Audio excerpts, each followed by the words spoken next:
All right, back for another beer review, and today I will be reviewing yet another beer from the Finback Brewery, and they're out of Queens, New York, and this is their Fancy People.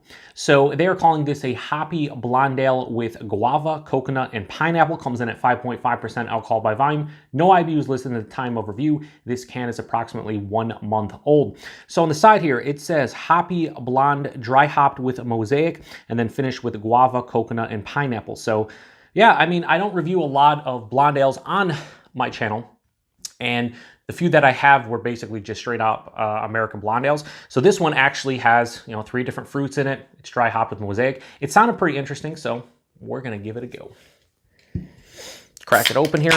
This is a little bit colder than I typically drink my beers, probably about 20 minutes out of the fridge. It is a blonde ale, so I figured, man, maybe a little bit colder, but that does not that does not pour out like a blonde ale at all. Not even a little bit. How do we have this here? Okay. Yeah, so you know what? Hoppy Blonde Ale, sure. But that actually just looks like a straight up New England style IPA or pale ale or something. Yeah, super hazy, honey orange color, about a finger and a half of a bright white head. Very rocky bubbles though, some bigger bubbles in there too. Yeah, the head just is very rocky looking, not super creamy and compact. Anyway, let's get a nose on it. That actually smells nice, but again, this smells just like, honestly, a New England style pale ale. I mean, maybe that's what they're kind of going for, which is weird because it's a blonde ale. They put those 3 different fruits in here, and they dry hop it with Mosaic, and it's like, just put a bunch of different hops in it, maybe. I don't know. Definitely getting the guava. I had a guava goza from Grist House recently, the most guava forward, guava heavy beer I've ever had, and this pales in comparison from the guava, but again, they have 3 different fruits in here. Maybe going for a pina colada vibe with that pineapple and coconut. Not really picking up on the pineapple or the coconut. If I had to say one of the 2, it's going to be pineapple. A slight biscuity malt component to it, sweeter malt component. A little bit of spiciness in here, maybe from the Mosaic. Yeah, I mean, doing this blind, how I... if this was a whodunit review, I would guess that this is honestly a New England style pale ale or IPA based on the look and everything. But, looks can be deceiving. So let's get into it. Cheers.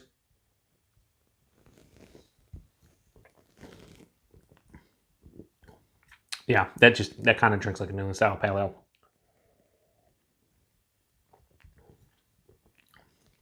First off, when it comes to the body of this, for 5.5%, this drinks like straight up medium body, maybe even slightly higher, so that's impressive.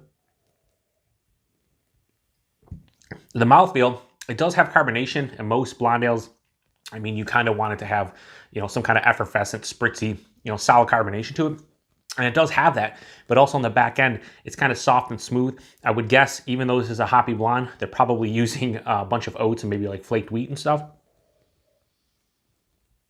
As you can see, I'm just throwing this back. So flavor-wise, this definitely is hop forward. That Mosaic has like this spicy, herbaceous component to it. Some stone fruits mixed in with the guava, pineapple, and coconut. Now, on the palate, I cannot tell you that this was actually brewed with fruit. This is coming off more of just like a straight up hop forward blonde ale, but really more of a hop forward like New England style pale ale. That's what I would guess, like New England style pale ale or a weaker IPA. It finishes relatively sweet. There's a little bit of bitterness, but more to the sweet side of things. Semi-dry and slightly acidic. I'd imagine from the guava, maybe the pineapple. The best thing I can say about this one is I am throwing this back with ease. This is very easy to drink, like extremely easy to drink. This is honestly for 5.5%, and if you're looking for a blonde ale or something that drinks lighter, but has a little bit more heft behind it as far as the body is concerned and just has a pretty good overall flavor profile, this one would be for you. For me though, I'm not really picking up on the guava side from that acidic, like slight acidic bite on the back end. The pineapple gets kind of lost with the rest of the hop flavors, and honestly, I could not tell you there's coconut in here at all. And you guys know I love coconut. Here's the thing. As far as this beer is concerned, I think this is really well made, quite tasty, and I'm enjoying it. But I'm not saying they could have produced the same characteristics with just hops, but I feel like if I was doing this blind, I might be able to say, okay, there's some kind of like acidic fruit in here. No idea that there would be guava, pineapple, and coconut. They do say they finish with it, so maybe they're not using a lot of it. Regardless, I do enjoy this one.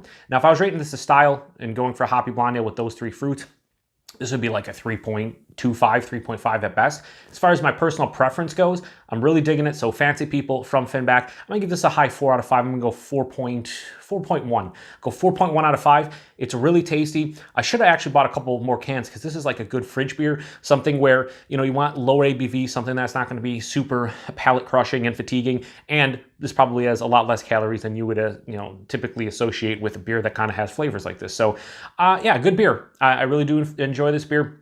If you've had this one, let me know. If you've seen this on the shelves but didn't pick it up, I'd like to know what your thoughts on a Hoppy Blonde Ale with 3 different fruits in it is. Because I picked it up because I was curious to see how this would go over. I will say that this does not really drink like a blonde ale. On the nose, I was talking about like, you know, biscuity, bready kind of malt sweetness. Not really getting that on the palate. This is all about the hops, a little bit about that fruit, and it does finish sweeter, so maybe appropriate for a blonde ale. Anyway, just rambling now, so appreciate everybody stopping by. Till the next one, cheers.